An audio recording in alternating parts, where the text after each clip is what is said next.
무슨 말이냐면 나스닥이 약해질 때 빠져나간 자금들이 다우 쪽으로 좀 몰려가는 경향을 보여서 강했다라고 하면, 반대로 다우지수 쪽에 자금이 좀 이탈되면 나스닥이 좀 강해지는 모습을 보여줘야 되거든요.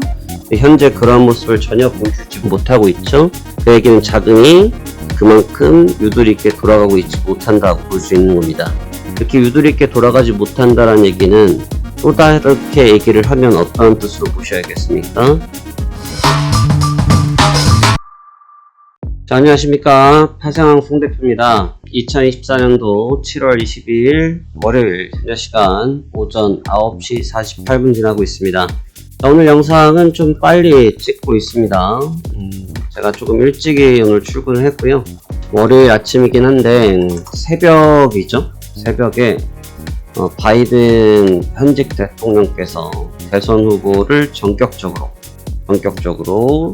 사퇴하셨습니다. 후보로 나왔고요. 공식적인 인터뷰로 하지 않으셨고 SNS 계정을 통해서 말씀을 하셨고요. 이 부분으로 인해서 공식적인 별도 행사는 하시겠다라고 말씀을 하셨습니다. 이미 지난주에 사실 어느 정도 윤곽은 있었어요. 지난주 후반부에 이미 좀 윤곽은 있었는데, 그 윤곽이 있었던 부분에서 기정사실화가 되면서 일단 바이든 대통령이 민주당 대선 후보에서 사퇴하셨습니다. 저도 이 때문에 좀 내용 보고 오늘은 다른 날보다 좀 빨리 출근했어요. 빨리 출근해서 아침에 시장 준비하고 시황 보고 내용 정리하면서 지금 있는 상태입니다.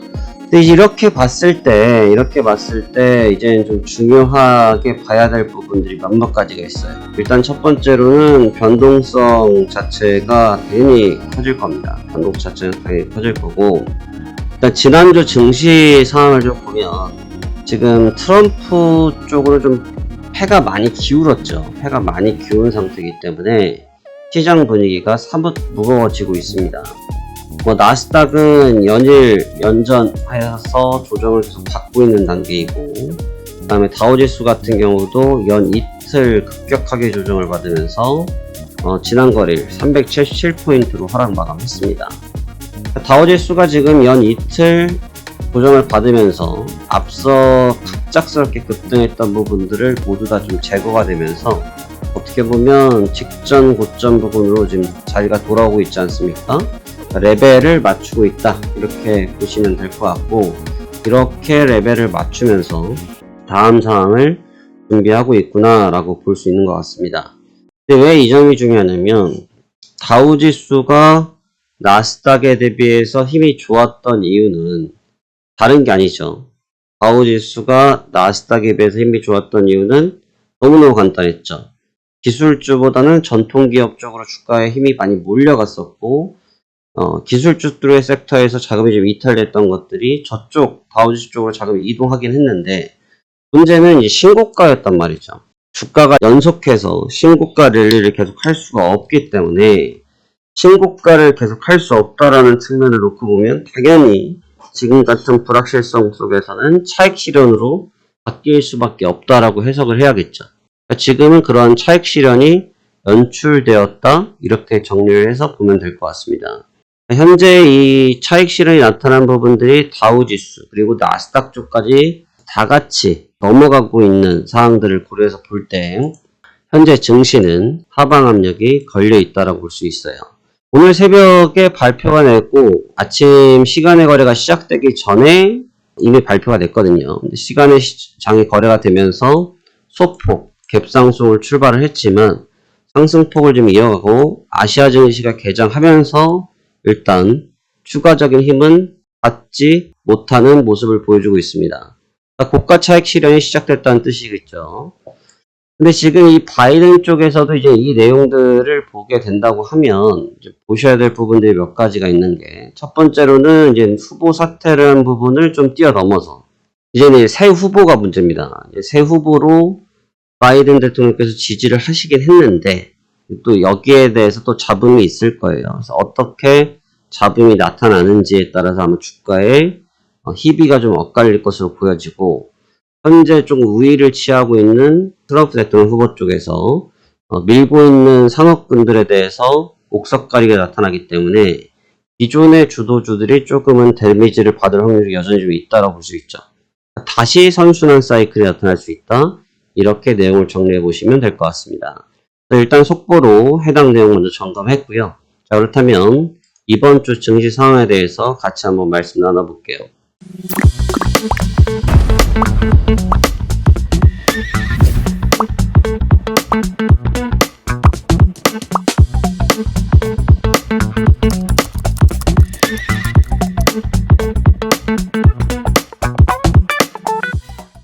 자, 먼저 금요일날 마감했던 다우지수는 전장 대비해서 377포인트, 0.93% 하락한 4287포인트 하락 마감했습니다.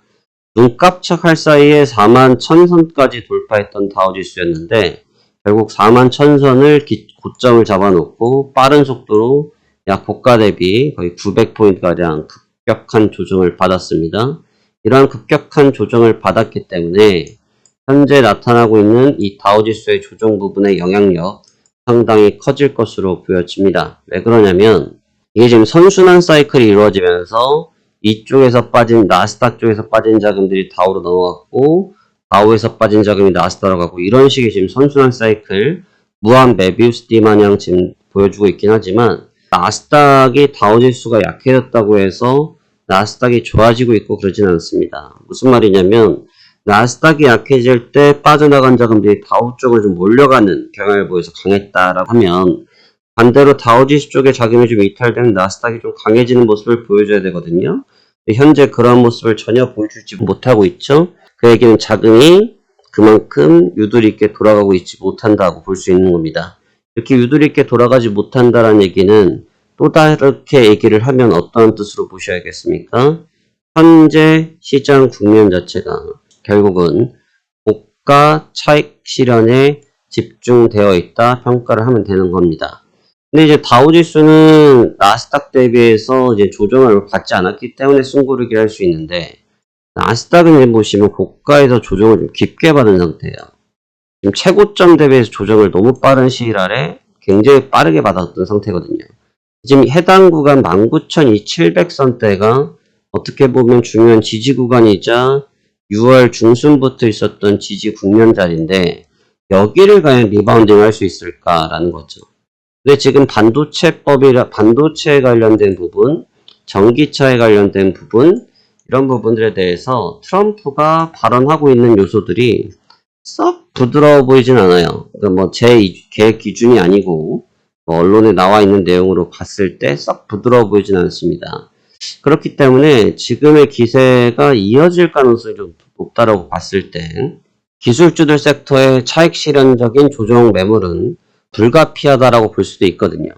여기서 나타나는 매물이 불가피하다라고 하면 현재 지지를 온전하게 받는다라고 기대하는 것도 조금은 무리가 있을 거라고 생각이 좀 듭니다. 그래서 좀 무리가 있을 거라고 보여줄 수 있기 때문에 일단 1차적으로 지금 저점을 매일 깨먹고 있거든요. 저점을 여기를 보시면 안 되고 여기를 보는 게 좋은 게 지금 직전 저점들을 새벽이 되면 계속 깨먹고 있습니다.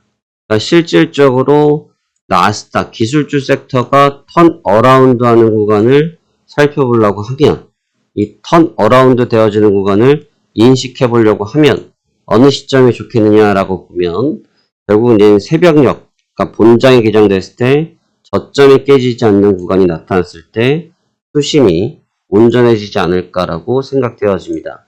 그 부분 주목했으면 좋겠고요. 현재 개장한 아시아 증시, 특히 우리나라 증시도 개장 초반은 우리나라 증시가 제일 안타까워요. 저도 지금 우리나라 증시를 보면 너무너무 안타까운 게 그나마 좀 보합권 출발하나 싶었더니 출발하자마자 저점을 이렇게 깨먹고 있다는 거죠.